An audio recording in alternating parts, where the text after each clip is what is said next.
Қазақстандағы нөмірі бірінші жүкті әйелдерге арналған дүкендер желісін қалай брендке айналдырды?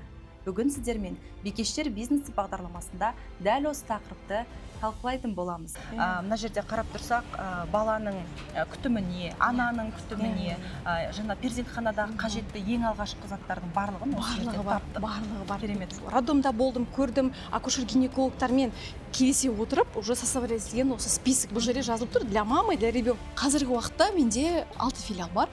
Қазақстанның 3 қаласында, Алматы, Шымкент и Астана қалаларында. Жылдық оборотымыз енді осы жылы, Құдай қаласа, примерно $2 миллион оборотпен жабамыз. Енді бастайын деп жатқан адамдарға қорықпау керек. Просто пробуйте. Вообще ешкімнің ойы не дейді, менің туысқаным не дейді, достарым не дейді, басқа адамдар қалай қарайды, без разницы. Қарамау керек. Өзіңдікін жасау керек. Әр кәсіптің өзіндік қалыптасу жолы бар. Ал декретте отырған ана қалай үлкен брендті қалыптастырды. Қазақстандағы нөмірі бірінші жүкті әйелдерге арналған дүкендер желісін қалай брендке айналдырды. Бүгін сіздермен Бикештер бизнес бағдарламасында дәл осы тақырыпты талқылайтын боламыз. Бүгін менде студияда қонақта кәсіпкер Мамин Мир дүкендер желісінің негізін қалаушы Шолпан Қайрат қызы қонаққа келіп отыр. Шолпан ханым, қош келіпсіз. Қош көрдік, Еңірек ханым. Қалай жеттіңіз? Астана қалай? Жақсы, шүкір. Астанада енді суық, қар, Алматыда әлі көктем сияқты. Енді таңертең арнайы осы сіздің интервьюіңізға ұшып келдім бүгін. Жақсы, ендеше бүгін біз көрермендерімізге өте пайдалы және кәсіп ашсам деген ең бастысы ниеті бар үйде отырған келіншектерге, жалпы ханымдарға мотивация болатын бір сұхбат болсыншы. Енді солай ойлаймын. Надеемся, получится бізде барлық ойымызды жеткізіп бөлісеміз деп сізге арнайы сыйлығымды алып келдім. Сразу сізге табыстайын. Көңіл күйден бастайық. Біздің компанияның атынан бізде жалпы мұнда бокал сізге арнайы сіздің фотоңызбен и брендированный біздің Мамин Мирдің блокноты. Бізде жалпы кез келген сотрудниктерімізге компаниямызда welcome box беріледі, формасы, брендированный жаңағы блокноты, және де офистің сотрудниктерге бізде бокалға дейін беріледі. Сондайды сізге біздің компаниядан сыйлық ретінде жасатып алып келдім. YouTube каналыңыз дами берсін, миллион подписчигіңіз болсын деген ойменен шақыруыңызға рахмет. Қандай күшті, қараңыздар. Керемет сыйлық және блокнот бар екен. Брендированный блокнот Мамин Мирдің атынан сізге сыйлық. Өте қатты жақсы көремін мен блокнотқа жазғанды. Ручкасымен бірге жүреді. Керемет, тамаша. Ал Шолпан ханым, менің алғашқы сұрағым сізге, бұл идея қайдан келді? Қалай басталды? Мамин Мир деген атау қайдан туындады? Осы жайды бастасақ. Бұл енді көпшіліктің қоятын сұрағы. Негізі идея ол менің өзімнің потребностімнен басталды. Ең алғаш, өзім алғаш жүкті болған кезімде, бұл 2015 жыл болды. Бірінші қызыма, аяғым ауыр. Сол кезде киім жоқ қалада. Болашақ аналарға арналған, жүкті әйелдерге арналған киім жоқ, киім таппаймын, алайын десем ала алмаймын. Ол кезде енді әрине бір-екі дүкендер болды, бар болса да ассортименті оның ішінде жоқ, ұнамайды, бағалары деген өте қымбат. Енді сол уақытта, сол жылдары жүкті аналардың киімін сататын дүкендер болмады деп те мен айта аламын. То есть қазіргі уровеньдағымен салыстырғанда ондай дүкендер болмады деп айта аламын. И сол кезде мен өзім қатты қиналғаным бар. Біріншіден ойладым, неге жоқ? Киінгім келеді, бірақ киіне алмаймын. Екіншіден, ол не үшін жоқ? Екінші сұрақ мені мазалайтын, ол қоғамдағы мына әйелдің өзіңіз білесіз ғой, қазір қатты былай көтеріліп жатыр қоғамдағы әйелдердің орны деген сияқты, көптеген тақырыптар көтеріліп жатыр. Ол да сол негізі оның бір көрінісі. То есть түп мағынасы егерде углубиться, ол соған айналып келеді негізінде. Сол мені кішкене қынжылтты. Демек елемеу ғой, ол жүкті әйелдер. Дұрыс айтасыз. Мен қазір соны айтқым келіп отыр, соны былай түсіндіріп, жайлап алып келіп. Енді былай қарасам жан-жағыма қазірдің өзінде ер адамдардың киімі бар, магазиндер бар, кіреміз, шапкадан бастап аяқ киімге дейін бір дүкеннен табуға болады. Мысалға, балалардың киімі бар, обычный женский магазиндер бар, барлық киімдер бар. Бірақ почему-то әйел адамдардың именно осы әдемі, нәзік, осындай бір особенный кезеңінде, когда беременна должна насладиться, да, так скажем. Сондай дүкендер жоқ негізінде. Как будто бір еленбей қалған сияқты ма. Негізі әйел адамдар аяғы ауыр кезде гормондары ойнайды ғой, қалаулары өзгереді, талаптары өзгереді деген сияқты да. Әдемілікті қалайды, киінгісі келеді. Сол сұраққа жауап беретін бір дүкен болған жоқ қалада. Ол негізі жалпы түп мағынасы культураға алып келеді ғой. Біздің қоғамда әлі әйел адамдар екі қабат кезінде, аяғы ауыр кезінде киіну культурасы бізде әлі қалыптаспаған. Дұрыс айтасыз. Ол негізі базовый болу керек, потребность. Мысалға, баланы да біз выпискаға шығарған кезде 1 сағаттық выписка үшін әртүрлі выпискаға әдемі киімдерді алып жатамыз ғой, иә. Содан кейін қалыпта жатады ол. Сондай ғой, той көйлегінде алады, мысалға 1-2 сағаттық нәрсені. Почему-то беременналарға қарасақ, олар 9 ай бойы, одан кейін еще емізу периоды бар, иә. Соның барлығын сағанағанда сол уақытта, считайте, беременная отказывается. Көп өзінің комфортынан, представляете? Сол культура бізде енгізілмеген. Ол түбінде әйел адам өзін таңдамайды деген қоғамдағы проблеманың бір бөлігі болып табылады ол да негізінде. Если түбін қазбалайтын болсақ, енді сол кішкене көңілімді толдырмай, жаңағыдай бір айтқан сияқты миссия бір ойым келді сол кезде, недовольство, да, так скажем. Көңіл толмаушылықтан туындады. Сол жерге бір көмегімді тигізсем, енді мен үлкен бір адам емеспін, қоғамды біз өзгерте алмаймыз, қоғам өзгеру үшін жалпы, иә, біздің әйел адам жалпы, біз енді әйел адамдар үшін айтып отырмыз ғой, бірінші орынға өзін қоя білу керек, өзін тани білу керек, өзін таңдай білу керек қой. Сол мақсатта хотя бы сол әйел адамдардың осындай бір периодында, аяғы ауыр кезінде емізетін периодта мен бір көмегімді тигізейін. Осы кезге бір жаңағыдай бір кірпішін қалап кетейінші, осы кездің бір фундаментін қалайын деген мақсатпен негізі осы ой келді. То есть недовольство, өзім қиналдым, потребностім, и қоғамдағы көріп отырған осы бір боль ғой. Енді боль деп айта аламын мен оны. Иә, бұл больдан туындаған кәсіп дейсіз ғой. Иә, больдан туындаған кәсіп жалпы. Өзім декретке шықтым, қолымда шайлы қызыммен сол ойланып, енді оған дейін де идеялар, ойлар келе бастады ғой жалпы. Неге ол бұлай, неге бұл бұлай деген сияқты. Сонымен жайлап жаңағыдай магазин осылай ашамын деген келді. Дүкеніңіз әдемі екен. Осы дүкеннің жалпы концепциясынан бастасақ, қандай тауарды сатасыздар? Ана мен бала деп айтып жатырмыз ғой, бірақ соның ішінде аяғы ауыр әйелдер мен нәрестелерге арналған киімдер, иә? Иә. Біздің концепциямыз негізі ол ерекше концепция. Оны қазір мен түсіндіре кететін болсам, оның историясы жалпы Дубайдан басталған. 2019 жылы, 2019-2020 жылдары біз жолдасымызбен Дубайға бардық. Сол кезде енді жүрген жерімізде біз торговый центрлерді қарап жүреміз. Дубайда главный торговый центр бар, өзінің Дубай Молл деген. Сол жерде 1-2 магазиндерді көрдім. Осындай балаларға, аналарға арналған киім бір жерде сатылатын. Ал бізде, на тот момент бізде қалай болды? Аналардың киімі, болашақ аналарға бір бөлек магазиндерде, мен өзім сондай болдым. И сумка в роддоме мен нәрестелердің киімі отдельно болды. Ол әлі күнге дейін солай. Екеуі, потому что екі бөлек ниша болып саналады ғой жалпы, да, екеуі екі бөлек бағыт. Бірақ мен соны көрдім да, қатты ұнады. Бұл енді біздің жаңа миссиямызға жақындататын нәрсе ғой, болашақ аналарға максимально комфортты, удобствоны беретін болғандықтан осы концепцияны сол жақтан көріп, жолдасымыз екеуміз ұнатып алып келіп, соны 20 жылы енгіздік. Енді мен оны уверенно айта аламын, Қазақстанға бірінші осы концепцияны енгізген адаммын. Ең алғашқылардың бірі болып. Ол әлі күнге дейін енді кәсіпкерлер көбісі оны алып жүре алмайды. Оны екеуін біріктіру маған да оңай емес, негізі қиын жалпы. Өйткені екеуі екі бөлек бағыт, екеуі екі бөлек, и қаншама товардың количествосы, бұл жерде SKU, егер бизнестің сөзімен айтатын болсақ, оның барлығын товарный управление керек, аналитика керек, ол жерде уже сотрудниктер керек, дополнительный, осының барлығын керекті, қажетті товарлары кезінде, өзінің уақытында, вовремя, чтобы доставлять магазиндерге, оның барлығын қарап отыру керек, тексеріп отыру керек цифрмен. Сондықтан енді маған да ол қиын болған жоқ, бірақ мен концепцияны ұнатып алып келіп енгіздім.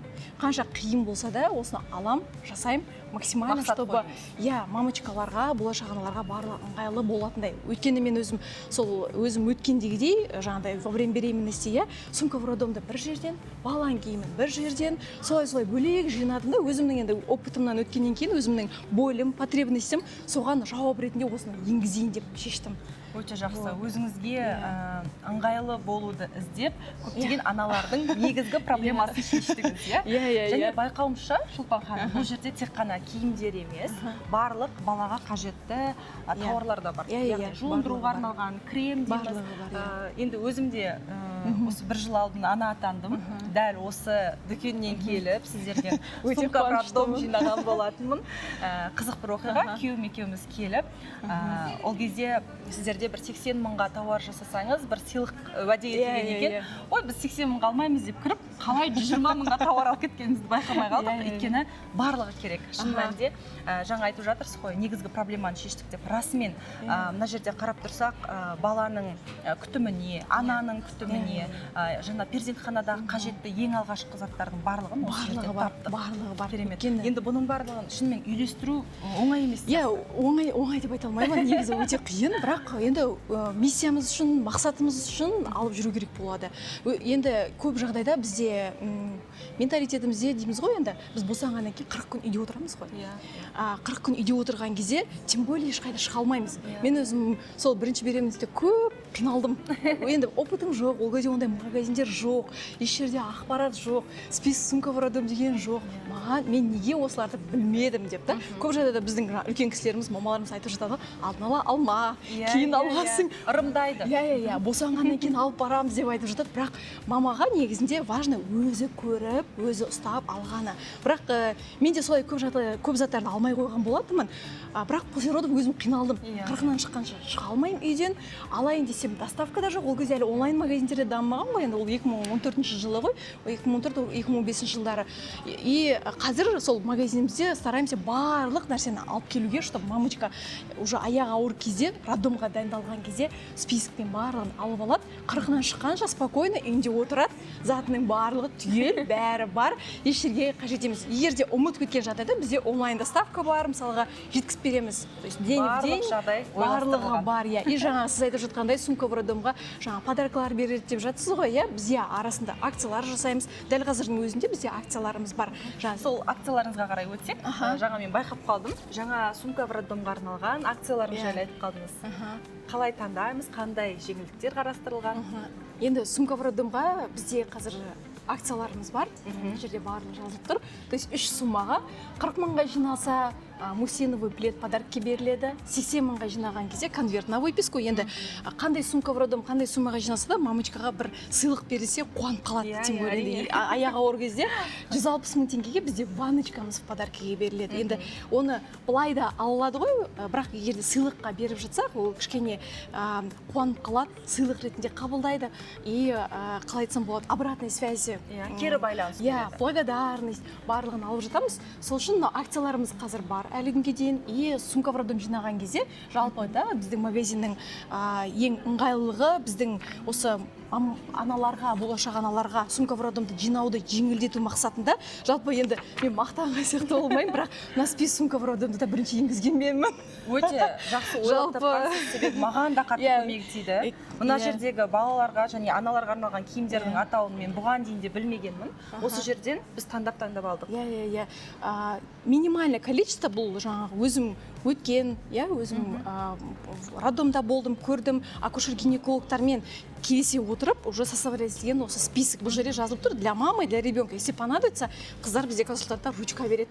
Енді во время беременности гормоны играет, память жоқ, ұмытып қалады ғой. Кейде мамочкалар кіреді магазинге, бір нәрсе алуға келеді, мысалға распашонка, бірақ басқа затты алып ананы ұмытып кетеді. Сол үшін ұмытпас үшін мынаны алып ручкамен өзіне белгілесе болады. Может, өзінде бір заттар болуы мүмкін, соны сыз тастайды, өзіне қажетті. То есть магазинге кіргеннен бастап қыздар қарсы алып алады, консультант қыздар тележканы алады, өзіне ыңғайлы, барлығы арнайы максимально комфорт болу үшін жасалған. Мынау спискпен жүріп, өзіне қажетті заттарын алып, таңдап салады. Өзінің бюджетіне қарай, өзінің қалауына қарай, сол жаңағы бюджетке қарай демекші, мамочкалар келген кезде бәріне қызығып сала береді ғой, жаңағы салат, ананы алғысы келеді, мынаны алғысы келеді. Сонда жаңағы көбісі мынандай суммаға жинаймын деп келеді өздері определенно, бірақ көп шығып кеткен кезде өздері таңғалып қалады. А бірақ қимайды, алып тастайын десе қимайды. Сондықтан бізде, чтобы біздің магазиннің атынан, чтобы было приятно, жүкті аналарымызға осындай акцияларды ұйымдастырдық, подаркиге береміз деп. Жалпы сумка в роддомды 40 мың теңгеден бастап қалауыңызға қарай 160 мыңға дейін жинай аласыз. Әр ана өзінің қажеттілігін жеке-жеке таңдап ала алады. Өте тамаша. Ал негізгі мамандығыңыз банк қызметкері болдыңыз ба? Жоқ. Банкте мен жұмыс жасадым, оған дейін де мен ритейл магазиндерде көп жерде жұмыс жасадым, Алматыда үлкен торговый центрлерде. Жалпы негізі менің мамандығым, мен өзім АЭС-ті бітіргенмін, Алматыдағы энергетический институт. Ол жерде именно автоматизация управления деген мамандықпен. Вот. Бірақ мен мамандықпен жұмысқа барған жоқпын. Енді мамандықпен жұмысқа бармадым, оқуға болмайды деген сөз емес. Бұл жерден тоже фильтр жасағым келіп отыр. Оның барлығы менің бір кірпішімді өмірде қалады, менің опытымды, менің білімімді, өмірге деген көзқарасымды. То же самое студент кезімде мен жұмыс жасадым ритейлде, Мегадағы магазиндерде, Есентай моллда көп дүкендерде мен жұмыс жасадым. Соның барлығы маған бір фундамент қалыптастырды. Соның соңғы найымдағы жұмыс жасаған, ол менің Евразийский банкте департамент отдела прямых продаж. То есть сол жерде именно банктың продукцияларымен, продажамен айналыстық. Оның барлығы менің болашақта осы бизнесті жасауымда, бизнесқа келуге үлкен әсерін тигізді. Ол жұмыстардың барлығына рахметін айтамын. Бірақ мамандықпен кеткен жоқпын. Олар бірақ мені қалыптастырды деп айта аламын 100%. Жақсы, декретке шықтыңыз, дорадовой түсті. Негізі дорадовойдың суммасын айтсам, қазір күлесіз. Дорадовой мысалы 70 мың теңге. Ол кезде 2016-та, иә? Ол кезде мен 2015-те, получается 2016-ның басында декретке шығам. 70 мың ол кезде кішкене құны бар. 70 мың теңге дорадовойым түседі. После родовой енді көбірек түсті. Бірақ сол дорадовойымды сол кезде бір ниет қылып сақтап қойдым счетымда.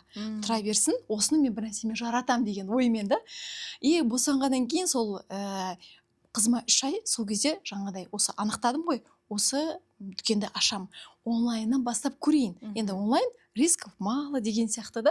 Ол заманда еще онлайн дүкендер әлі дамымаған, халық әлі сенбейді қазіргідей.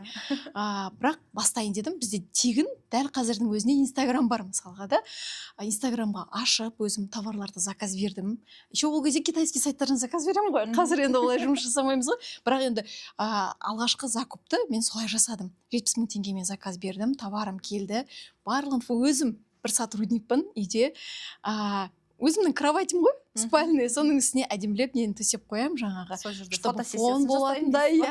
Енді білмеймін, ол фотолар қазір бар ма, мынау Инстаграм парақшаны ресайткингте, может, астында бар шығар. Сол жерге суретке түсірем, өзім түсіріп, өзім салам, өзім заказ қабылдаймын, өзімнің телефон номеріме жазады, покупательдер обслуживание жасаймын, өзім доставка жасаймын. Доставка менде еще по городу Алматы и по всему Казахстану деп жаңағыдай жарнама жасап, солай заказдарды қабылдадым. Басқа нелерге, қалаларға мен Қазпоштамен жібердім. Менің ең бірінші серіктестігім сол Қазпошта болған. Заттарымды салып алам, таңертең ерте тұрам, бір күн бұрын жинаған заказдарым бәрін Қазпоштаның пакетіне упаковка жасаймын. Енді упаковка жасап жатқан кездегі алған удовольствием басқаша оған. Ол жерде ақша, сен қанша ақша түсіп жатыр, разница жоқ. Самое главное, мынау жұмысым жүріп жатыр, и енді өзіңіз білесіз ғой, декретте отырған анаға бір нәрсемен айналысу керек. Сол бір кішкене мынау декретный депрессиядан ба, возможно, да, үйдің жұмысынан, бытовуха меня чуть-чуть кішкене көңілімді бұрды басқа жаққа, настроение беретін, энергия беретін бір жұмысымның көзі болды. Солай мен коляскама салып алам, қызымды жатқызам. Коляскада прогулкада бала енді ұйықтайды ғой, жаяу барам. Үй жақта бар бізде Қазпошта барып, сол жерден отправка жасап отырам. Күнде өзім барлығын өзім жаңағыдай жасап бастадым. Бір жыл солай жасадым примерно. Бір жыл көлемінде уже торговый центрлерді іздеп бастап, ары қарай уже өсіре бастадым. Бірақ жылдың ішінде үйде отырып бастап, ары қарай үлкен дүкендерге айналдырдыңыз. Ал Мамин Мир деген атау қайдан ойыңызға келді? Қазақшасы аналар әлемі. Аналар әлемі. Мамин Мир дегенді мен жалпы енді ол история ғой, жалпы бастапқыда бір жұмыс бастаған кезде біз қатты беріліп жасаймыз ғой. Уақытымызды бөлеміз, энергиямызды бөлеміз, түнмен ұйықтамаймыз. Өйткені күндіз мен енді үйде өзімнің жұмыстарым бар. Ол кезде мен еще ата-енеммен тұрамын. То есть басқа да сенің рөлдерің бар ғой үйде. Соны үлгермей жатам, бірақ түнде ұйықтамай соны жұмыс жасаймын, жаңағы инстаграмға саламын, жауап беремін деген сияқты. Сол кезде бастапқыда мен маймер деп атаған жоқпын, онлайн магазин ашқан кезде. Атау бөлек болды. Ашу керек болды. Мен просто логинім одежда.для беременных. болды. Сондай болды, енді күлкілі болса да, ол солай атадым. Мен бастапқыда білген жоқпын. Бірінші надо было проверить спрос вообще. Болады ма, болмайды ма, мен істей аламын ба, попробовать. Заказдар келіп түсіп бастағаннан кейін маған уже атау керек болды ол магазинді. Аттың өзін мен өте көп ұзақ іздедім. Гуглға кірем, жаңа аттарды жазам, жаңа мамина забота. Мамина забота деген біздің МЗК, например, да, аудармасы. Қазақшада, орысшада, ағылшыншада, мен негізі ағылшынша атайын деп ойладым атын. Қазіргі Love is Mama брендіміз сияқты, иә.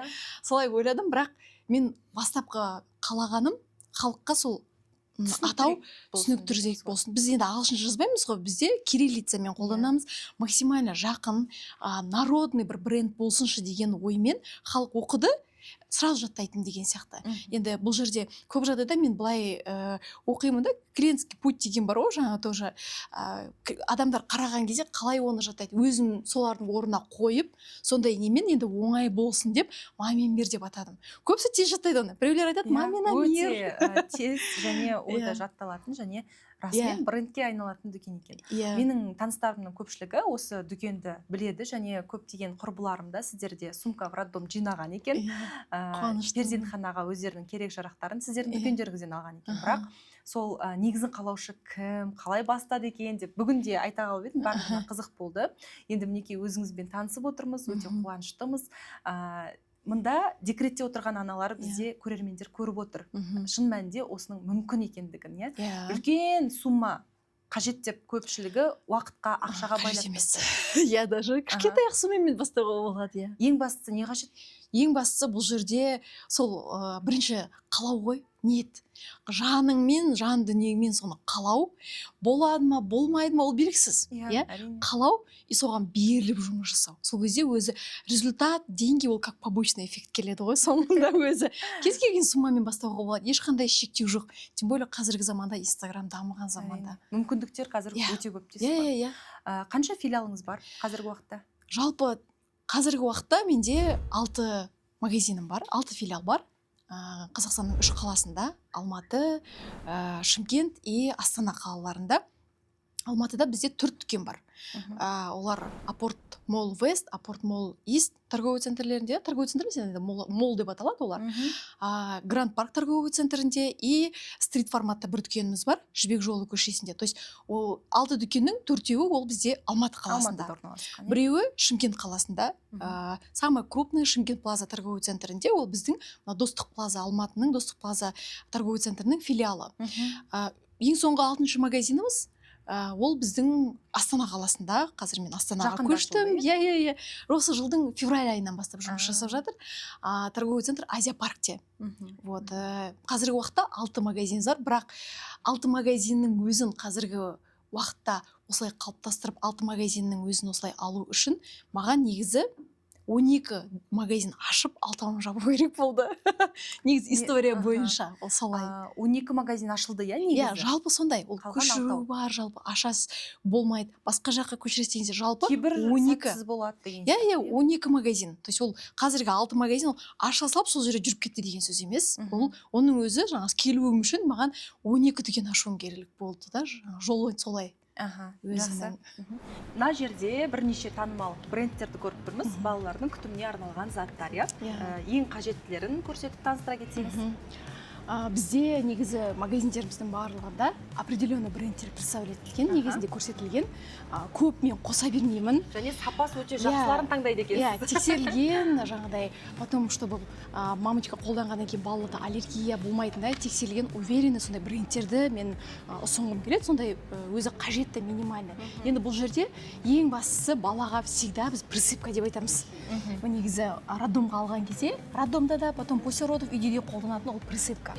Присыпка бізде Бепхем брендінен бар, және де бізде Белыйынан бар, немесе жидкий тальк түрінде бар. То есть қазір уже новый формулаларда шыққанда ол минимальный қажет зат, который бізде роддомға өзімен бірге алып кету қажет. Бұдан кейін балаға масло. масло для ребенка ол міне мысалға санасан фермасынан бар бізде, тоже белыйынан бар. То есть барлығы, бұл брендтердің барлығы составтары натуральный, уже проверкалардан, барлығынан өтіп қойған. И осы масланы өзімен бірге сразу роддомға да алып кетсе болады. Жалпы сумка в роддом алған кезде, жинаған кезде осыны салу керек. Өйткені баланы шомылдырамыз ғой босанғаннан кейін. Обязательно денесін майлаймыз. Одан бөлек шомылдыратын заты. Осы 303 зат негізі самый косметикадан минимальный. Ары қарай уже мамочканың қалауына қарай өзі қосып ала берсе болады. Негізі масло, присыпка и жуынғанға. Мысалға, Белый фирмасынан бар, гель бар 2 в 1, шашына да, денесіне де келе беретін бар. Специальный атопиясы бар, кожаларға арналған бар, мысалға гельдер, немесе Бипфин фирмасынан да, Baby Bed деген средство для купания. То есть оның барлығын уже мамочка өзінің қалау бойынша ала береді. Осы негізі минимальный 3 продукция косметикадан қажет. Босанғаннан кейін үйге уже дополнительно өзі қосып ала береді. Ал Шолпан ханым, кассаға қарай жақындап, сіздің командаң жайлы әңгіме өрбітсек, қанша адам қызмет жасайды? Жалпы, егерде компаниядағы сотрудниктердің количествосын алатын болсақ, 60-тан аса, енді точно білмеймін, бірақ 60-тан аса. Осы Гранд Парктегі нүктемізде, осы жердегі дүкенімізде бізде 7 сотрудник. Қазіргі уақытта 7 қызметкер жұмыс жасайды, директор магазинмен бірге қосқан кезде. Келген консультанттарыңыз әр келіншекке, әр ханымға жеке-жеке индивидуальный подход дейміз ғой. Енді сервис жағынан менің күмәнім жоқ. Өйткені өзім де куәгер болғанмын. Және бір жақсы сіздерде өте анаға деген қамқорлық сезіледі бұл жерде. Жаңа өзіңіз айтпақшы, кіргеннен бастап қыздарыңыз күлімдеп қарсы алып, ары қарай таңдауымызға көп көмек беріп жатады. Қандай талаптар қоясыз командадағы қыздарға? Енді бізде болашақ аналарға арналған магазин, дүкен болғандықтан, біз білеміз ғой, аналар әртүрлі настроениеде келеді. Тем более гормоны, әртүрлі настроениемен келеді. Сондықтан соны біз күтіп алып, болашағында бізден магазинімізден шыққан кезде максимально настроениемен шығып кету керек бізден. Жақсы көңіл-күй сыйлау міндетті. Енді біз бәріміз әйел адам бір жерден киінсек, қуанып, шопинг жасаймыз ғой, сол сияқты ғой бұл жерде.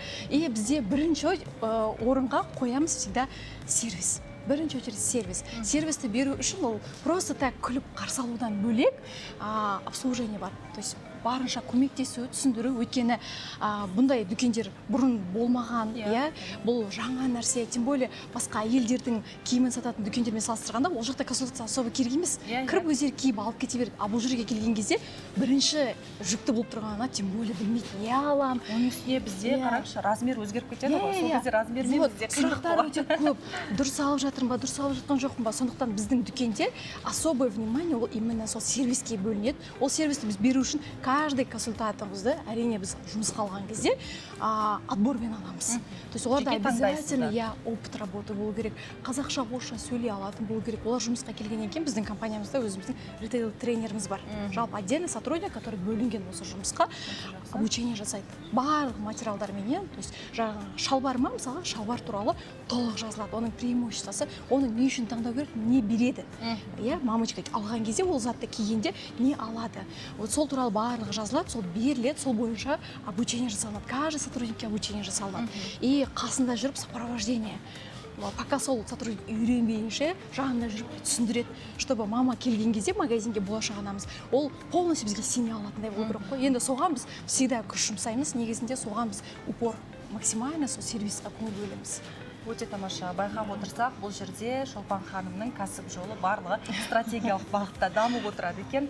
Өйткені әр қызметкерді оқыту ол сіздің клиентке, яғни келген тұтынушыға деген қамқорлығыңызды көрсетеді. Тамаша. Дүкеннің іші сондай әдемі, жарық. Жалпы осы дүкенде киімдердің реттілігі, әдемілігі, дизайнына кім жауапты? Жалпы магазиннің ішіндегі әдемілік, дизайнды біз негізі жолдасым екеуміз жасаймыз всегда. Дизайнды тоже өзіміз бекітеміз, өзіміз контроль жасаймыз всегда. Ол біздің жұмыс. Мынау жаңағы қазір мына оборудованияның өзі қалай жасағанымыз, стилі, оның өзі сол тоже шетелден алып келгенбіз негізінде. Өте жақсы. Идеяның барлығын шетелден алып келгенбіз. Шетелден жүрген жерімізде енді барлық әдемілікті көріп, максимально алып келгіміз келеді да. Енді бізде мамочка келген кезде магазинімізге болашақ ана, барлығы әдемі болу керек. Біз бәріміз әдемілікті, нәзіктік, сондай бір кішкене уютный атмосфера болғанын қалаймыз ғой. Сондай максимально атмосфераны беруге тырысамыз. И еще бұны қазір осы дизайнымыз тұр ғой, оның өзін біз еще будем улучшать постоянно. Өйткені өзгеріп жатады ғой дизайнда жылдан жылға, сол сияқты максимально жылы цветтерді қолданамыз.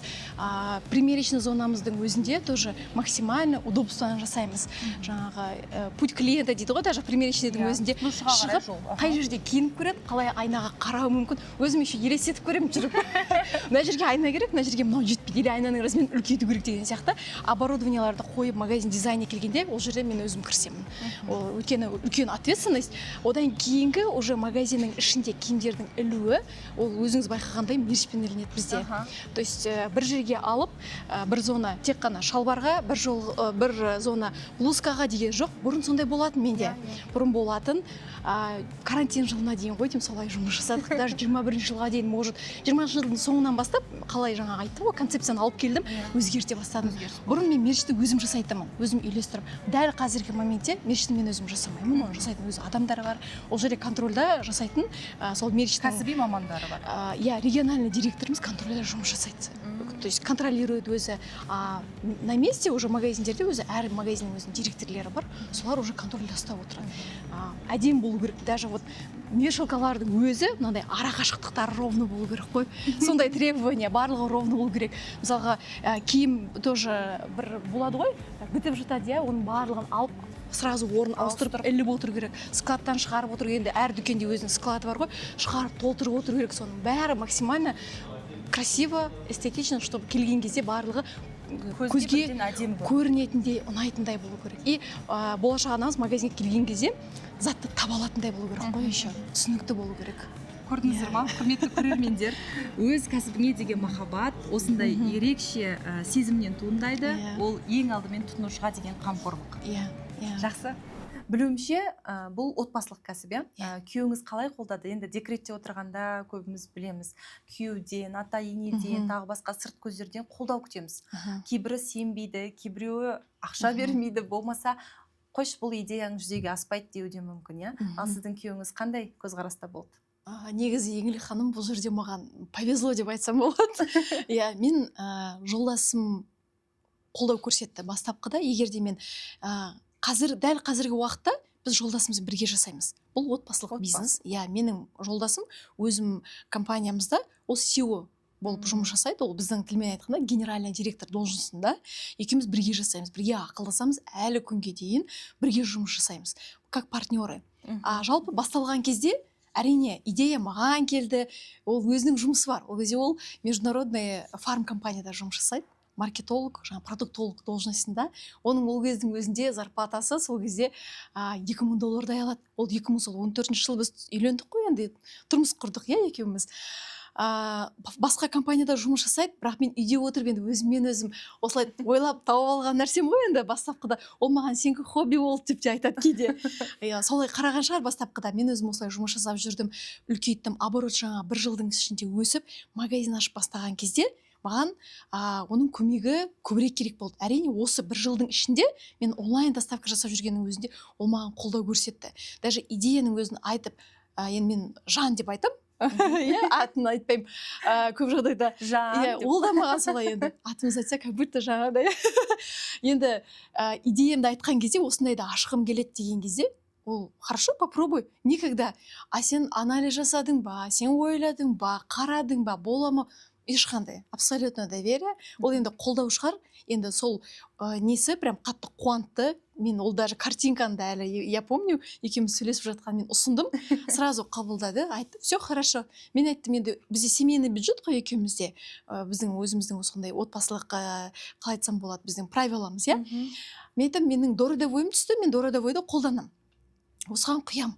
Все хорошо, болды, жаса. И мен жасап отырмын, он наблюдает. со стороны, иә, жасап жатырмын. Енді заказдар көбейген кезде мен Алматы қаласына үлгермеймін ғой. Әр жерден доставка түседі. Мен енді баламен бара алмаймын. Пришлось ол кісіні подключить сол кезде енді. Жан маған доставка қалай қосылып кеткенін білмей қалды дейсіз ғой. иә, енді жалпы негізі мынау көп бізде бар ғой Инстаграм желісінде жүреді ғой, әйел адам бизнес бастаса, күйеуі ол автоматом көмекші болып кетеді ол жерде. Сондай болды. Курьер болады. Иә, курьерде барлығы болды. Ол кісі солай маған қасымда көмектесіп жүрді. Доставканы да жасадық бірге өзіміз, иә. Мен отырамын машинада, екеуміз барамыз, мен баламен қалам, доставканы үйіне дейін біз алып барып бердік, прям до дома бізде доставка болды. Алып барып өзіміз жүрдік, солай жұмыс жасап, күнде қасымда 6-ға дейін жұмысына барады, 6-тан кейін келеді, екеуміз шығамыз, мен пакеттерімді дайындап қоямын, машинаға отырып аламыз, екеуміз барып қалаға доставка жасап келеміз. Енді күшті сондай кезең да, енді өзім еске алатын болсам, солай бастадық. 1 жылдан кейін дүкен ашып бастаған кезде әрине ол өзінің жұмысын жалғастырып жүр, еще маған көмектесіп жүрді. Енді екінші точканы ашуға бел буып ашып бастаған кезде мен үлгермедім. Сол кезде ол өзінің жұмысынан, сол кездегі сондай зарплатасынан, $2000 зарплата алып жүр, отказ беріп, осы менің ойлап тапқан идеямның потенциалын көріп, сеніп, жұмысынан шығып кетті ғой даже. Көп адамдар енді ол рискқа бара алмайды ғой негізінде, иә. Сеніп, қолдау көрсетейін, үлгермей жатыр. Плюс еще он видит потенциала в этом деле. Яғни осы сіздің болашағы бар екенін көрді. Иә, келіп толығымен кірісті сол кезде, екінші точканы ашып бастаған кезде. Оған әрине ол үшін 1000 рахмет. Әлі күнге дейін біз бір-бірімізбен осылай тесно жұмыс жасаймыз бірге. Құрметті ханымдар, әсіресе декретте отырған келіншектер, мінекей Шолпан ханымнан лайфхак болып жатыр. Жан деп өзіңіздің кішігірім жинап қойған ақшаңыз болса, оны кәсіпке салып, үлкен брендке айналдыруға болатын куәгері. Және айтып жатсыз ғой, күйеуімді жұмыстан шығарып, міне қазір бірігіп отбасылық кәсіп болды деп. Мінекей әйел адамның құдіреті тамаша. Ал қазір егер жасырын болмаса, обороттарыңыз қанша? Осы 6 дүкеннен табатын пайдаларыңыз жайлы айта кетсеңіз. Енді бұл жерде өзіңіз білесіз ғой, конфиденциальная информация деген бар, сондықтан мен енді кәсіпкерлер осы енді конфиденциально бар. Таза табысты енді мен айта алмаймын. Қанша шығын, таза қанша қалады деп мен айта алмаймын. Ол корпоративный культурамыз, өзіміздің. Бірақ жылдық оборотымды енді айта аламын, чтобы было понимание. Жылдық оборотымыз енді осы жылы, Құдай қаласа, примерно $2 миллион оборотпен жабамыз. Примерно сондай. Жылдық оборот теңгеге шаққанда ол енді 1 миллиардтан аса. То есть миллиардный компаниямыз деп енді айта аламын тоже. Теңгемен айтқанда енді доллар емес. Бұл жерде енді қол соқпасқа болмас. Декретте басталған кәсіп миллиард оборот пайдаға алып келген брендке айналып отыр. 70 000 теңгеден басталып өзім айтсам негізі сенбеймін. Күлкілі сияқты, бірақ ол шын мәнде өзі солай болды. Білесіз бе, шын мәнде үлкен ұлы идеялар осындай кішкентай қаражаттан және осындай бір қысылтаяң сәттерде өмірге келеді. Декретте отырған аналардың күші өте мықты негізі. Көп әйел адам байқауымша өзін декретте отырған кезде тапқан. Ол кезде шын мәнде ана болған кезде, аналық сезімі пайда болған кезде екінші рет өмірге келгенде бір сезім болатын сияқты. Және бұл жерде ең қуанатыны, Шолпан ханым, сіз көптеген аналардың проблемасын шешкен, үлкен миссияны арқалап жүрген кәсіпкерсіз. Ол жағынан сізге мен де рахмет айтқым келеді, қаншама рет сіздердің тұтынушыларыңыз ретінде. Өте керемет идея және болашағы зор кәсіп. Осы тұрғыда енді сіздерде қызығушылық танытып, франшиза сұрап, серіктестікке ұсыныс білдіріп жатқан жандар бар ма? Жалпы франшиза сатыла ма? Бәрінің қоятын сұрағы, оны негізі дайректке де жазып сұрап жатады негізінде. Енді бұны қалай айтсам екен сізге? Дәл қазіргі уақытте бізде франшиза жоқ. Бірақ ол тема негізінде идея осы 3-4 жыл бұрын біз көтергенбіз компаниямызда, жасаймыз деген ойменен. Бірақ оны тоқтатып қойдық. Қазір сізге түсіндіріп айтамын, оны не үшін екен. Бірақ ол болашақта болады. Ол жұмыс үстінде болашақта болады. Әрине болып жатқан жағдайда мен әрине оны Инстаграм парақшама оны айтамын, франшизаны жалпы осыдан 3-4 жыл бұрын біз жолдасым екеуміз келісіп, осылай франшиза сатайық дедік. Басқа қалаларға. Өйткені басқа қалаларға магазиндар ашып, управлять сложнее же, ол жаққа бару керек деген сияқты нәрселер бар, Сол үшін біз франшиза сатайық деп ойладық сол кездің өзінде. И франшизаға ұсыныстар көп түсті. Бірақ, видите, франшизаны мен егерде сол кезде сатуым ақша үшін мақсат болса, франшиза сатамын, мен қазір заработаю деген менде ниет болған болса, мен оны давно сататын едім. Потому что қазір упаковка жасайтын компаниялар көп. Барамыз, ақшасын төлейсің, тез упаковка жасап береді, көп кісілер маған обращаться еткен ол кездегі бәрінің ақшасы бар, бірақ кәсіппен айналыспаған. То есть ол жерде мен өзім бір принцип қойдым, отбор жасау керек. Өйткені ол жауапкершілік, негізі франшизаның өзі мен үшін ол өте жауапкершілік. Енді әр кәсіпкердің өзінің бір оған деген взгляды бар ғой, бірақ мен үшін ол үлкен жауапкершілік. Сол кезде сол кісілермен сөйлесе отырып, мен түсіндім, франшиза сатуға әлі біздің даже нарық, рынок не готов. Сол үшін мен лучше оны пока отложу, потом жасаймын деген. Өйткені ол кісілерге мен қазір ақша үшін сату мүмкін. Ол кісілер менің брендімнің атын алады ғой. Ол жерде мен ол кісілер маған сеніп келіп отыр, 2 жылдан кейін банкрот болады. Ол 100% көрініп тұрады. Ақша жоғалтады. Обал болады ол кісілерге, во-первых, ол кісілердің хабары болу керек бизнестен. Как минимум бір средний бизнестен айналысып жүрген. Олар хотя бы управление деген менеджментті түсіну керек. Товарооборот, запастармен управлять, оборачиваемость деген терминдардың өзін, поверхностно, аналитиканың өзін білу керек олар. Ол кезде ондай уровень бізде болған жоқ негізінде. Даже финансчеттің өзі ол кезде болған жоқ біздің нарықта. Көп местный предпринимательдерде да оны түсінбеді. Бәрі бренд алам, товар алам, сату мақсаты болды. Ол жерде мен ол кісілердің үмітін ақтамауым мүмкін. Хотя ол менен не зависит. Бірақ маған енді жауапкершілік қой, енді өзімнің бір принципім болып тұр ғой. Екіншіден, ол менің брендімнің атын алады ғой. Брендімнің атын алғаннан кейін Instagram парақшасы арқылы барлық Қазақстан көріп отырады. И олар ойлайды, Алматыдағы дүкен қандай, біз қалай Instagram арқылы сөзбен айтамыз, соған біз іспен сәйкес келуіміз керек қой. Ол жақта, ол магазинде ішінде не болып жатқан мен білмей қалуым мүмкін. Клиенттер келіп, покупательдер келіп, жалып болуы мүмкін, дұрыс емес болуы мүмкін. Мен брендімнің атына кіргеледі. Мен жалпы ол алып сатуға емес, болашаққа жұмыс жасаймын дегенді мен сол кезде таңдадым. Брендке жұмыс жасаймын, соны жүйе құрастырамын. Әлі күнге дейін бізде жүйе бар қазірдің өзінде, бірақ мен соны мировой стандартпен упаковка жасап жатырмын қазір. Соны дайын болған кезде мен оны әрине беремін.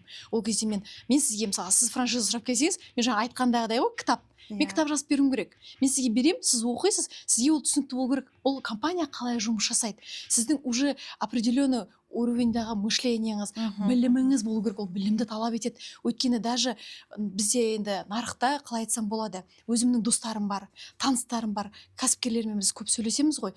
Дайын бизнестің өзін жүйесі қойылып қойылған, бизнес процестердің барлығын налажыны, бизнестің өзін алып істей алмай жатқандар бар, банкротқа ұшырап. Маған ол соңғы результат важнее. Сондықтан біз оны тоқтатып қойдық. Бірақ бұл жерде мен кішкене ащы болса да айтқым келеді. Қазір көп кәсіпкерлер қалтасына 1-2 миллион түссе, или бизнесті 1-2 жыл жұмыс жасаса, франшиза сатқыш. Вот честно, вот қазір сондай болып жатыр. И көп адамдар соған алданып, енді оның ішінде жақсысы да бар, жаманы да бар ғой. Енді мен 5 саусақ бірдей, көп жағдайда ол сондай. Шыны керек мен көріп, бақылап отырамыз біз сыртынан, көп адамдар сеніп барады ғой, кейін 1-2 жылдан кейін банкрот болып жатыр. Ал мен ондайды не хочу. Мен алдым ба соны жауапкершілігін, ол кісіні мен до конца жүргізуге, қасында сопровождение. Ол кісінің бизнесі жүріп кету керек. Ол менің брендімнің аты. Ол маған келді ма, маған сенім болу керек.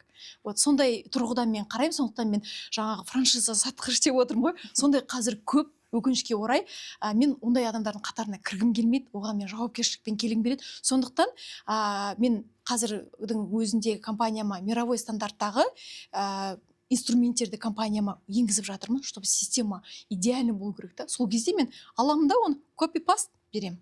Уақыты келеді өзінің негізі.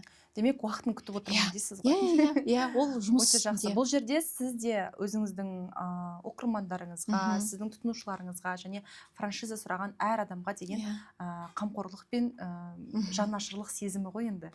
Рас, дұрыс айтасыз, қазір енді франшиза сатқыш деп жатырсыз ғой енді. Әрине, оған келіспеске болмайды, себебі қазір заманның талабы да солай болып кетті. Бір кішігірім атау әлі танылмаса да көптеген франшизалар сатылымға шығып жатыр. Енді өзімде аяғым ауыр кезде шынын айтқанда ең бірінші қиналғаным ол киім табу жағы болды. Бұрын соңды киіп көрмеген, мынадай джинсылар, шалбарлар, әртүрлі юбка, көйлек деген сияқты. Бірақ сіздің дүкеніңізге келгенде мен сол ерекшелікті байқадым. Киімдер жайлы айта кетсеңіз. Жалпы егерде біз осы болашақ аналарға арналған арнайы специализированный дейміз ғой, киімдерге келетін болсақ, бұл былай дайын киім жоқ негізінде. Женский магазиндер неге ашу оңай? Мысалы барып аласың, Турцияға барасың, Қытайға барасың, аласың готовый, алып келе бересің. Өкінішке орай беременналарға қатысты ондай киімдер жоқ готовый. Бар кейбір киімдер Қытайдың бір сайттарында сатылып жатады, бірақ ол жерде качество бар, ұзындық деген сияқты біздің әйелдердің, жалпы біздің фигурамыз отличается же Қытайдан. Біз более Европаға жақынбыз, біздің дене бітіміміз басқа, бойымыз ұзындау, сүйегіміз ірі деген сияқты да. Сол үшін көп киімдер келмей жатады. Ол бастапқыда өте қатты қиын болды маған киімді үлкен ассортиментте, мен мақсатым болды үлкен ассортиментте, чтобы қолжетімді бағада алып келе алатындай деп та. Киімді таңдау өте қиын. Әлі күнге дейін ол күнделікті жұмыс. Мен өзім товарға жауап беремін. Ол енді өзім он получится делегировать эту задачу или нет, мне кажется, ол не получится, өйткені өзім қолымнан өткізсем барлық товарды. Солай сізге жайлырақ болады, өзіңіз таңдаған әлдеқайда. Өйткені ол дұрыс емес келіп қалуы мүмкін, дұрыс емес қонымсыз болып қалуы мүмкін денесіне. Әрқайсысын тексереміз, қалай тұрады, дұрыс па, дұрыс емес па. Егер де бір жері дұрыс емес болып жатса, всегда отдел продаж айтып жатады, мына жері дұрыс емес, мына жер қысып жатыр деген обратная связь болса, біз оны фабрикаға айтып, уже дұрыстатқызып жатамыз. Айтып қалдыңыз ғой, жаңа әр матасына, тігісіне өзім мән беремін деп. Жеке фабрикадан келетін уақыттан бастап сіз өзіңіз идеяңызды айтасыз ғой оларға. Бізге осындай мата, осындай деген талаптарыңыз. Жалпы, маған мынадай бірінші фасон керек, модель керек. Бір жерде егер ұзындығын қосу керек болса, в основном олар аяқ жағын ұзындығын қысқартып қояды, өздері қысқа ғой болар. Мен айтамын, ал 10 сантиметр тағы қосасың, мына модельден 15 сантиметр деген сияқты да. Одан бөлек материалды таңдаймыз. Жынсаның өзі отличается же негізінде. Бізде стрейчпен болу керек, мягкий, созылатын, ішке қыспайтын, отырып тұрғанда, ыңғайлы. И еще плюс цветі максимально шықпайтын. И еще мынаны бір беременность киді ма, келесі аяқ ауыр болғанға одан кейінгіге қалу керек қой. Качество. Качествоға максимально жұмыс жасауға тырысамыз. Дәл осындай енді көрмедім емес, көрдім, бірақ кейбіреуі сондай бір шынын айтқанда стиліңе келмейтін сияқты болып тұрады ғой. Ал мына жерде бірден матасының өзі сондай жағымды, және мына жерінің өзі сондай ыңғайлы тігілген байқалып тұр. Және өлшемге қарай өзі ремешоктары бар, өздері. Мынаны негізі көп аналардың сұрағы, қай уақыттан бастап осындай специальный шалбарға өтуіміз керек деп көбісі сұрап жатады. Жалпы 12 аптаға қарай уже ойлану керек. Бұл 12 апта дегеніміз ол 3 ай ғой примерно. 3 айда біреудің іші тез шығады, егер де близнецы болып жатса, двойня. Сондықтан 12 айға қарай примерно ойлана бастау керек. Өйткені балаға сіздің киіп жүрген обычно женский шалбарларыңыз мына жақты қысады ғой. Мамочка мән бермеуі мүмкін, киіп жүре береді. Замогын шешіп қойып деген сияқты. Бірақ мына жерді қысқан кезде кровообращение дұрыс емес болады да, балаға кислород дұрыс бармайды. Сондықтан важно, мынаның барлығын біз мына жерде замок жоқ, міне көрдіңіз бе? Просто бұл для стиля жасалынады, и мына жерге трикотаж тігіледі. Специально созылатын. Мынаны мне даже алып көрсете салайын былай. Қазір 12 айда іші кішкентай кезде кисе де мынау салбырап тұрмайды. Тартып қоюға болады. И спокойно осы бір шалбарды туғанша кие беруге болады. Енді 2 размерге өсіп кетпесе, 1 размерге өсуді бұл жерде учитывается всегда. Ал жалпы, потому что материал созылады ғой. Сразу іш қалай шығып бастады, осындай специальный киімдерге өткенді рекомендуем. Баланың денсаулығы үшін жалпы. И ол товарды біз алып келіп былай қойып қойғаннан бөлек, чтобы мамочкалар кірген кезде консультанттар бар ғой енді түсіндіретін. Одан бөлек осындай нәрселерді шығарып еще жазып қоямыз. Әрине. Визуалды тұрғыда өте қатты адамға әсер береді. Материалдарымен қалай денеге қонымды, бұл енді тоже международный жаңа айтқан сияқты компаниялардың стандарты тоже енгізуге тырысамыз өзіміздің компаниямызға. Мамочкалар в основном енді өзім мен бірінші жүкті кезімде көбіне мына киімдерді түсінбедім. Негізі шынын айтқанда бір көргенде шошисың. Көбісі шошиды, мынау не, өйткені непривычно. Қалай тұрады деп денесіне көбісі ұялып жатады. Сол үшін біз мынаны специально шығарып қоямыз. Міне мында толығымен тұр, модельдің қалай көрінетіні. Қалай қонымды денеге қалай отырады, барлығын көрсетіп қоямыз. Сол кезде мамалар қараған кезде оларға уже түсінікті болады. Материалдарына дейін. Мына жерде мынау мысалға прямого кроя деген бар, без начеса, мына жерде с начесом. Начесын көрсетіп қоямыз, астары қандай. То есть максимально жаңа кірген кезде товар түсінікті болу керек қой. Сондай мақсатта барлығы ыңғайлы болу үшін осылай жасаймыз. Шынында келгенде уақытта жоғалтпайсың. Қазір енді уақыт алтын ғой. Кіре қалып, ананы бір ұстап, мынаны бір ұстап, не алатынды білмей қалғанша, мына жазуға қарап, сізге қандай керек, соны өзіңіз таңдап ала берсеңіз болады. Әртүрлі. мына жерде сіздердің авторлық бандаждарыңызға көзім түсіп тұр. Бұл сіздердің жеке өнімдеріңіз, иә? Пусть рядовой. Бұл негізі уникальный продукт. Рынокта барлығы білет, негізінде көптеген өзіміздің серіктестерімізбен жұмыс жасап, біз деген бүкіл Қазақстан бойынша біз бұл бандаждарымызды көп жерлерге ұсындық. Бұл жерде наборда үшеуі бірге жүреді, үш зонаға. Біздің енді көп жағдайда бандаж корсеттеріміз после родов біреу болып жүреді ғой. Тек ішке. Ішке, и плюс біздің бөксеміз үлкейеді ғой, негізі после родов. Бөксеміз кең, талиямыз кішкентай деген сияқты. Мына көкірек асты сәл үлкендеу. Соның барлығы учитывая үш размерде үш зонаға арналған бандажды ойлап таптық. И бұл бандажды біз өзіміз также фабрикамен разработали. Ол тоже 2018 жыл болды. 2017-18 жылдары. Мен уже ұмытып қалдым, қай жылдары екен, примерно сол жылдары фабрикамен сөйлесе отырып, енді дайын бар, Қытайдың бандаждары бар. Мен бастапқыда алып келдім негізінде. Олар еще арзан ғой. Липучкалар ұстамай қалады, жалып болады кішкене. Жалып болса кішкене қиналасың, жаңа ішін қынжылады, неге бұндай болды деп та енді, потому что обратная связь покупательдердің довольствосы енді важнее ғой, бірінші орында тұр. Сол үшін Қытаймен сөйлесіп, маған мынау бандажды өзімнің лекалалармен тігіп бересің деп келісімге отырып, өзім лекалаларын жасадым. То есть, учитывая біздің именно фигураның өлшемдерін, үш бандаждың ұзындығын, енін өлшеп мен айттым. Материалын таңдаймыз, липучкасын, барлығына негізі өзіміздің бандаждарымызға біз гарантия береміз 2 жылға. Бұл біздің өзіміздің өнім. Гарантиямен жүреді, иә? Одан бөлек жаңағы чулкиларымыз мына недавно келді. Бұл тоже продукт самый негізі керек товар. Болашақ аналарға. Босанған кезде ең қажетті аналарға керекті дүние ғой. Мен өзім варикозға негізі аяғым варикоз шығады көп. Сондайға склонность енді, может генетический шығар, сол үшін жаңағыдай бірінші беременностьімде де, екіншісінде, үшіншісінде кидім. И қазіргі уақытта, данный момент рынокта чулкилар тапшы. Мен ары іздеп, бері іздеп таппай, сонымен осы көктемде моя енді кантонская выставкаға арнайы Қытайға барып, уақытымды бөліп, сол жерде 1 апта болып, фабрикаларды тауып келісіп, маған мынандай керек деп фабрикалармен заключение жасап, контракт заключила, и осындай 2 вариантты қазір алып келіп, болашақ аналарымызға ұсынып отырмыз. Бұның барлығы менің өзімнің продукциям. Бұлар басқа дүкендерде сатылмайды. Тек қана біздің мамимер Love Mama желілерінде сатылады. Эксклюзивті туындылар. Және бағаларын еще максимально мы старались доступный алып келетіндей, өйткені біздің местный дистрибьюторларымыз енді сөздің ашығы керек, сатылған сайын бағасын көтереді. Олар, я не помню, даже 18 мыңнан болған бізде стоимості, сатылым бағасы. Мен қателеспесем 10 мыңның төңірегінде. Одан 10 мыңнан басталады негізі. Ал оны көбісі не могут себе позволить. 7 мың және 8 мың теңге көлемінде. Чтобы максимально доступный был. Және ең бастысы сапаға жауап береміз десеңіз. Өйткені бұл базовый товарлар ғой, которые каждый беременный алу қажет заттар. Шолпан ханым, осындай жетістікке жету үшін қыз-келіншектерге қандай кеңес бересіз?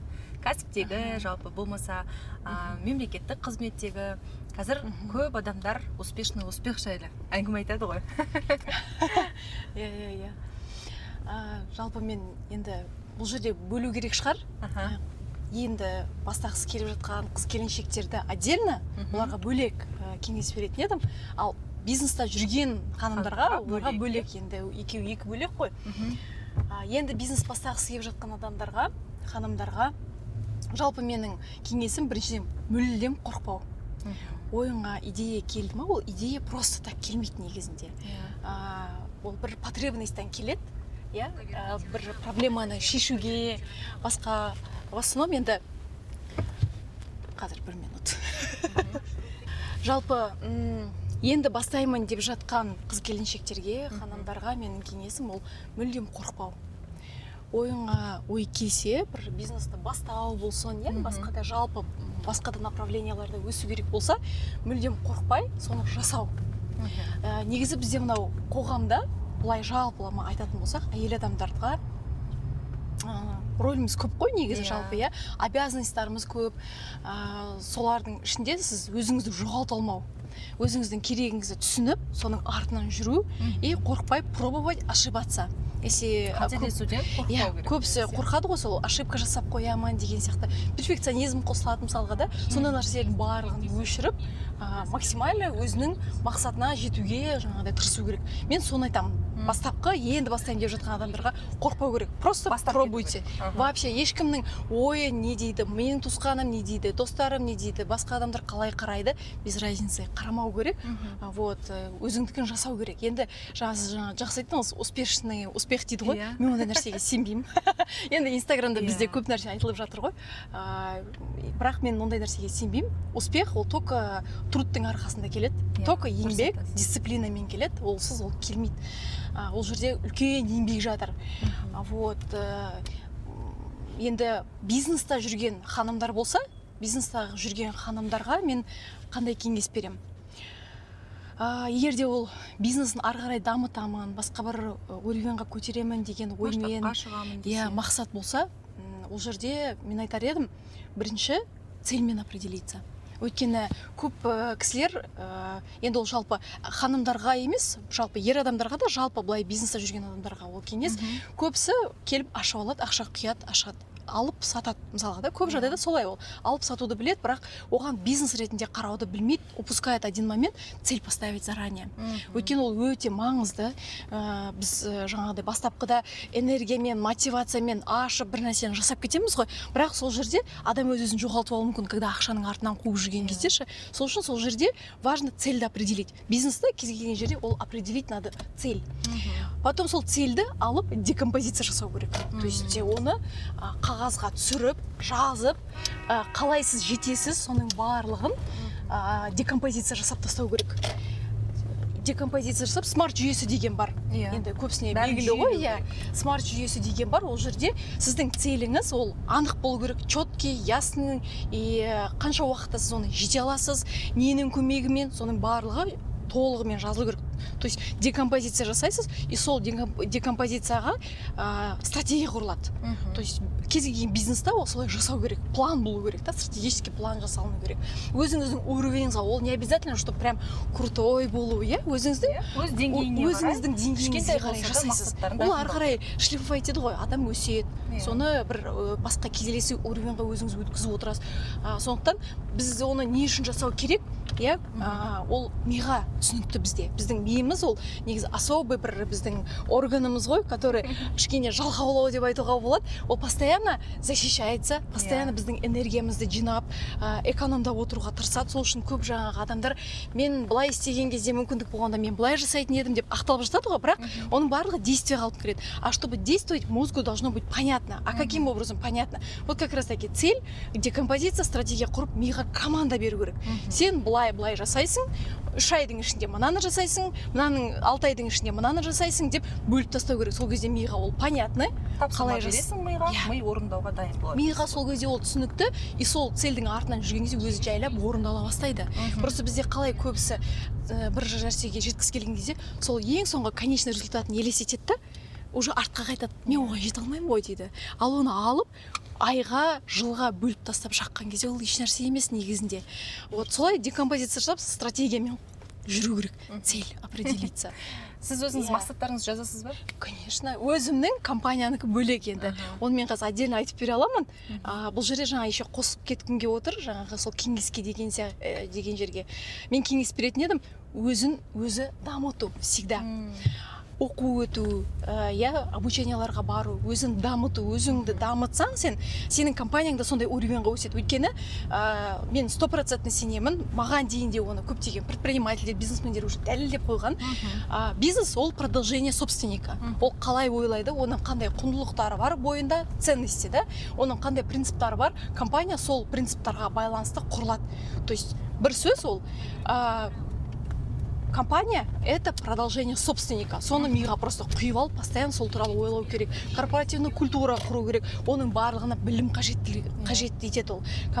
Білім қажет болады, оқу керек, обучение. И бізде еще бір инструмент бар. Көбісі недооцененный деп айта аламын, мен көбісі бағаламайды оны. Кітап оқу керек.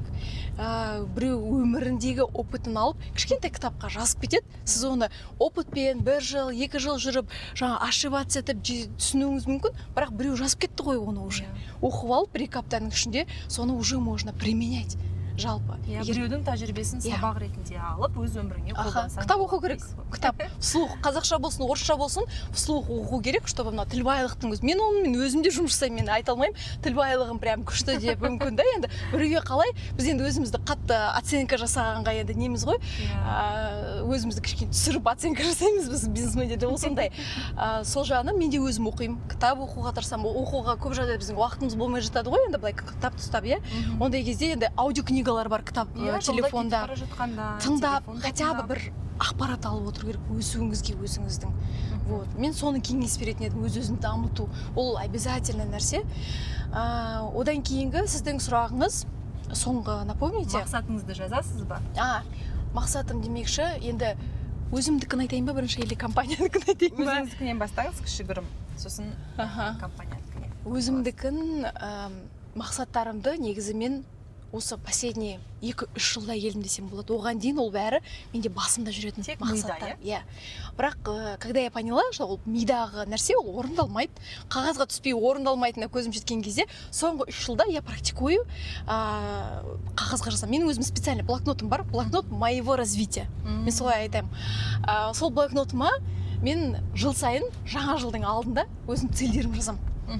Мен бір жылда осылай мынандай нәрселерді жазуым керек, жетуім керек. Общий цельмен өтем, сол цельдерімді алып декомпозиция жасаймын. То же самое, как компанияға я делаю, солай декомпозиция жасап тастап, мына айда мынанша. Әрине ол не всегда идеально получается. Корректируем, да, арасында мен ашып қарап отырам. Бірақ білесің, мен жаңа ғана есіме түсті. Мен жаңа жылда жазып қойғанымды әлі ашпағам. Мен сол жылдың соңында ашайыншы, маған қызық болсын деп енді көремін. Отчет жасайсыз ғой, есеп жүргізесіз. Иә, қайсысын жеттім, өйткені мен ұмытып қалуым мүмкін кейбір нәрселерді. И сол жерде мен жаңа үйде боянып жатып есіме түсті. Мен осы жылы 2 YouTube каналға сұхбат бергім келді деп жазғам. Иә, енді біріншісі сізбен келіп тұр. Мен жаңа есіме түсті да, денем прямо мурашки болып кетті ғой. Негізі ол шынымен де орындалады. Мен есіме түспесе де жылдың соңында ол блокнотымды ашып бәрібір көретін едім оны. Енді екіншісі кімге беретінін білмеймін енді әлі. Видите, ол бұйырған нәрсе ол болады ғой. Солай болып тұр, бірақ мен есіме түсті да қатты қуандым өзім. Значит, солай болу керек болып тұр да. Дұрыс келе жатырсыз. Мидағы расымен және мына нәрсеге сенесіз бе? Керек адамдар бір-бірін керек уақытта табады. 100%. Запрос пайда болғанда, яғни сұраныс пайда болғанда, соны орындаушы адамдар жолында кездесе бастайды. Және Алла тағала бізге сондай үлкен мүмкіндіктердің есігін ашып отыр. Да. Ондай нәрсе бар. Мен енді бір чудо деп айтамыз ғой, еще сондай нәрселер болады. Бұйырған нәрсе, или біз болады, сәйкес болып қалды, или аяқ астынан так совпало дейміз ғой, негізі не совпало. Адамның бірінші очередь жаңа біз цель туралы айтқан кезде, кстати, бизнеста, ол цельдің барлығы вокруг твоей миссии, намерениеңнің жан-жағында құралады сенің целің. То есть бірінші хотя бы бастапқыларға цельді надо определить же, да, потом өскен сайын өзіңнің ол жерге намерениең обязательно, намерениең бірге миссия құрылады негізінде ше. Олсыз ол дальше сіз ұзаққа бара алмайсыз. Сол жерде, сол жаңа сіз айтқан сияқты намерение. Вот когда намерение делаем, мен мынаны хочу деп прям қатты жүрегімізбен қалаған кезде сол болады. Өзі барлық нәрсе жан-жағымызда солай керек адамдар да пайда болады, өзі барлық условия как будто жасалады. Оны енді біреулер Құдай деп айтады, біреулер Алла деп айтады, біреулер Вселенная мне отвечает. Әркім әрқалай, разница жоқ, бірақ бір тылсым күш деп айтайық, иә, былай жалпылама айтқан кезде енді ондай бар. Мен оған сенемін. И кез келген, мне кажется, предпринимательден сұраса, оның өмірінде қаншама чудолар болған. Мен өзімде де болған. Даже мен Гранд Парктегі бірінші точкамды алуымның өзі ол бір фантастика десем болады. Аяқ астынан да сондай бір өзі моменттер болады, когда қатты қалаған кезде өзі бір ответ келеді. Оны просто көре білу керек, соның артынан жүре білу керек, иә. Негізі ол келеді ответтері қатты қалаған кезде. Мен оған өзім сенемін 100%. Жалпы менің миссиям, ол менің миссиям, ол компаниямның миссиясы ғой. Миссиямыз біздің, орысша айтқанда, стать надежным партнером в этот особенный период жизни наших женщин. То есть осындай ерекше нәзік кезеңінде әйел адамдардың бір қорғау, қамқорлық көрсету орнына айналу максимально. Вот сол үшін біздің дүкендерімізде сол үшін жұмыс жасайды. Біздің барлық алға қойған мақсаттарымызда, жоспарларымыз, барлық идеяларымыз осы біздің миссиямыздың төңірегінде болады. Иә, барлығы айналып келгенде бизнесімізді, магазиніміздің ішін жаңағы көрсетіп жатырмыз, дизайн дейміз ғой. Соның барлығын мы улучшаем бір задачамен, бір миссияға алып келу керек. Соңындағы біздің миссиямыз сол. Соған ұмтыламыз. Бұл ұран біздің компаниямыздың ұраны, каждый сотруднигіміздің ұраны, сотрудниктерімізге дейін оның барлығы айтылған, барлығы білет. Соған жұмыс жасаймыз бірге. Тамаша. Алдағы осы компанияңыздың, дүкендеріңіздің болашағына жоспар. Қандай жоспарларыңыз бар? Жалпы развитие жағына қойып, Дубайдан ашқым келеді деген естіп қалдым. Қазір айтайын. Жалпы компания өскен сайын, енді компания өседі, енді өзіме қарай ғой. Мен де всегда өсуге тырысамын. Енді компания өскен сайын өзінің пландары да, целдері де, амбициясы да өсе береді ғой негізі. Мен осыдан 5 жыл бұрын негізі ойлаған жоқпын Дубайдан ашамын деп. Ол да осы 2 жыл бұрын, ровно 2 жыл бұрын фрирайтинг жасап жатқан кезде келді өзі. И ол алдыңғы жылы біз командамызбен стратегия құрдық. Стратегия құрған кезде жалпы бізде компаниямызда стратегия 5 жылға жазылады алдына. Стратегический жоспар алдын ала 5 жылға глобальный жазылады. Сол жерде бізде жазылып болған уже біздің дүкендеріміз бүкіл Қазақстан бойынша ашылу керек. Немесе оны біз ашамыз, немесе франшизамен ашамыз. Иә, екі путь. Екінші, ол шетелге шығу. СНГ страналарына шығу мемлекеттеріне, иә. Одан бөлек Дубайға. Енді мен қатты Дубайдан ашқым келеді. Неге екенін білмеймін. Осы біздің Қазақстандағы өзіміздің ритейл кәсіпкерлердің көбісі Дубайға барғысы келеді. Мен де соның бірімін. Білмеймін ол идея қайдан келгенін, қайдан ой, бірақ мен де сол Дубайдан ашқым келеді. Өйткені мен Дубайға барып жүріп, өзім көптеген жаңа нәрселерді алып келіп, өзім қатты қызығам. Сол жаққа енді ұмтылам. Енді сотрудниктеріміз де дайын отыр, Дубайдан ашсақ біз барамыз деп. Иә, солай енді бізде стратегия бойынша солай жазылып қояды алдын ала, қай жақтан ашамыз, қанша точка болу керек, енді оның барлығын мен более подробно айта алмаймын, но глобально осылай. Жоспарда бар. Иә, одан бөлек біздің дополнительный еще продукттарымыз бар. Өзіңізге мен айтқаным сияқты, олардың барлығы өзінің сағатын күтіп тұр. Ждут своего часа деймін ғой. Сол сияқты сондай өзімнің дополнительный продукттарым бар. Магазиннен бөлек осы болашақ аналардың өмірін жеңілдететін определенный продукты, прям местный казахстанский бренд жасағым келеді да. Енді осының ішінде компанияның развитиясы просто магазин ашу ғана емес қой, енді ол жерде стратегияда. Ол жердегі мақсат миссияның төңірегінде жасалынады ғой енді. Бірақ главный мақсат бір ой келді маған алдыңғы жылы. Бір Қазақстанның брендін, Қазақстанның компаниясын шетелге шығару керек болды ғой. Сондай ой келді. То есть менің мынау бастапқы идеям өсіп басқа уровеньға кетіп жатыр. Неге болмасқа? Бізде осы Google компаниясы бар, мысалға да, Microsoft, Apple, көп қой, иә, барлығы международный. Неге бізден Қазақстаннан шықпасқа? Енді мен өзім ниетім солай максимально жасауға тырысам, қолымнан келгенімше, енді компанияны шетелге шығатын бір бренд ретінде. Вот сондайды хочу. Местный казахстанский бренд Дубайда, немесе басқада, может Америкаға барып қаламыз, иә? Әрине, мүмкін. Сіз декретте отырып, үлкен Қазақстанда бренд жасап жатқан әлемдік бренд жасайтыныңызға кәміл сенеміз. Өйткені бірінші қалау деп айтып тұрсыз ғой. Және сізден әдемі күшті энергетика байқалады. Сондай махаббат жұмысына, кәсібіне, қызметкерлеріне, тұтынушыларына деген махаббат байқалады. Ал ондай кәсіпкерлер өте ұзаққа баратынына біз сенеміз. Енді көріп отырған көрермен тек қана жетістік тұстарын байқап отыр ғой. Енді олар ойлауы мүмкін. Қалай барлығы бірден тез жетістікке байланып, тез дамып кетті деп. Бұл тұста сіз ақша да жоғалтып, үлкен кедергілерге де тап болған кезеңдер болған шығар. Әрине. Сол кедергілер туралы кішігірім айта кетсеңіз. Жалпы кедергілер ол бізде әрдайым болады. Кез келген бизнеста кедергісіз болмайды, ол өмір содан тұрады ғой негізінде. Жалпы егерде мынау кедергі туралы мынау егерде ханымдарға бизнеске келем деп жатқан, бизнесте жүрген ханымдарға сол кедергілермен жұмыс жасау, содан қорқады ғой енді көп жағдайда, иә. Сол жөнінде мен бір ойымды айтып кетсем, как предыстория деп айтайыншы. Бізде мынау қоғамда жалпы мен айналып келіп сол қоғамға келе беремін ғой.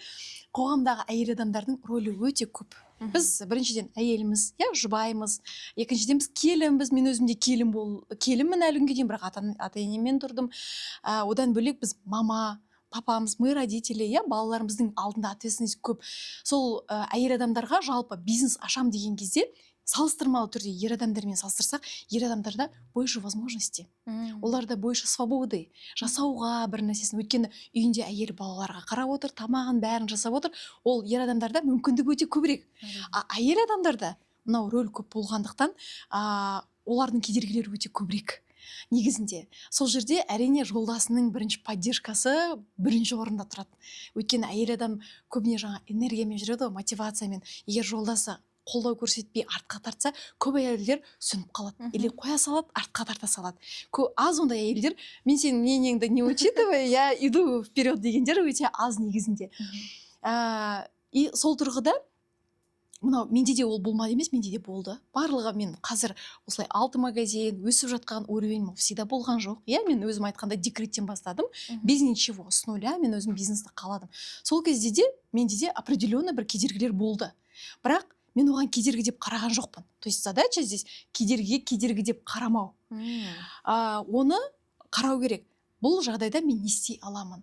Кімнің көмегін қолдана аламын? Иә, мысалға. Қалай дәл осы мәселені шеше аламын деп. Ол потому что сіз қазір осы бастап жатқан кездегі мынау үй тұрмысындағы мынау отношенияға қатысты сұрақтарды шеше алмасаңыз, мына жерде бизнестің ішіндегі проблема ертең сіз шеше алмайсыз. Ол мүмкін емес. Өйткені мына жердегі проблема ол кішкентай проблема болып қалады бизнесқа барған кезде. Ол жерде проблема өте көп негізінде. Бизнестің ішкі кедергілері өзінікі бар ғой. Мына жердегі шешіп үйрену керек. Соны өзіңізге вызов қылу керек та. Осыны мен қалай шешемін? Мысалға, маған да айналамдағы адамдардың көмегін қолдандым, иә? Менде енді айтып отырмын, маған повезло. Ата-енемнен де ондай нәрсе болған жоқ маған. Я жаңағыдай бір тамақ, ыстық тамақ деген сияқты ондай болған жоқ. Біз келеміз жұмыстан, шаршадық, KFC заказали, там пиццу. Бәріміз бірге тамақ ішіп аламыз, мәзбіз, ұйықтаймыз. Сондай жағынан енді көп ол кісілердің қолдауы болды. Особенно өзімнің апам әлі күнге дейін, мен Астанаға көшкенге дейін балаларыма қарап жаңағыдай көмектеседі.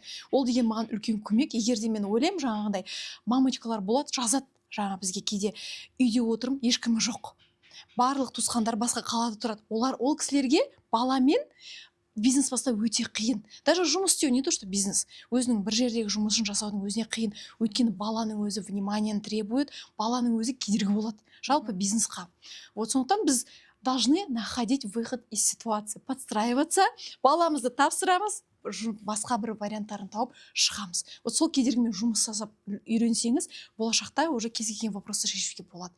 Смотря қалай сіз соған реакция жасайсыз. Кедергіге танытқан сенің реакцияң маңызды дейсіз ғой, иә? Өте күшті, себебі көп кәсіпкерлерден еститінім дәл осы кедергі келіп қалған кездегі сенің эмоцияң, реакцияң, оны шешудегі сенің қырағылық қасиетің және мінезің, иә? Мінез керек дейміз ғой. Берілмеу, настойчивость деген енді көп қой ондай тақырыптары, бірақ сол жерде берілмеу, жаңағыдай жұмыс істеп мен осыны қалаймын. Вот махаббатпен қалаған кезде өзі ниетпен, өзі жауаптар келеді, жайлап шығады адам өзі жолымен. Сіздің бойыңыздағы бір ең мықты мінез қабілетті айта кетіңізші, осы кәсіпте сіздің бренд болуыңызға көмегін тигізген. Осы тұста өзіңізді мақтаңыз. Мен білесің, даже сол мақтауға да мен соңғы 1-2 жылда келген шығармын. Негізі өте қиын нәрсе екен, оған да үйрену керек. Шындығымды айтсам да.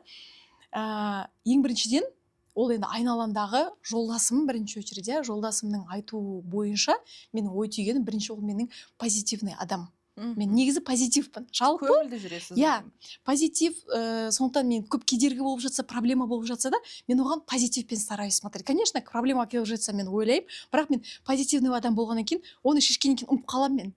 Бір уақыт өткеннен кейін менде мынандай проблема болды ғой деп ойламаймын да. Ұмытып қалып, позитивпен смотреть. Позитивпен, когда мы смотрим, барлық жақсы нәрсені көреміз. Сол кезде өзі бір жолдар ашылады, өзі бір варианттар келеді, шешімі.